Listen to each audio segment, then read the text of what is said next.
সৌরজগতের একটি ছোট গ্রহ হলো পৃথিবী। অন্যান্য গ্রহের মতো পৃথিবীরও একটি উপগ্রহ রয়েছে, চাঁদ। আমরা যখন পৃথিবীর পৃষ্ঠ থেকে খালি চোখে চাঁদকে পর্যবেক্ষণ করি, তখন চাঁদের মধ্যে কিছু কালো কালো দাগ দেখতে পাই।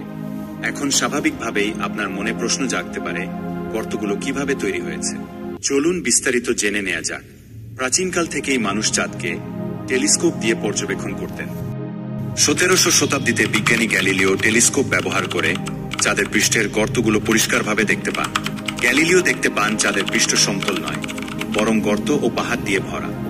তাদের অন্য আরেকটি মিশন জাপানের মহাকাশ গবেষণা সংস্থা JAXA চাঁদ পর্যবেক্ষণের জন্য ক্যাগাইয়া নামক স্যাটেলাইট চালু করে।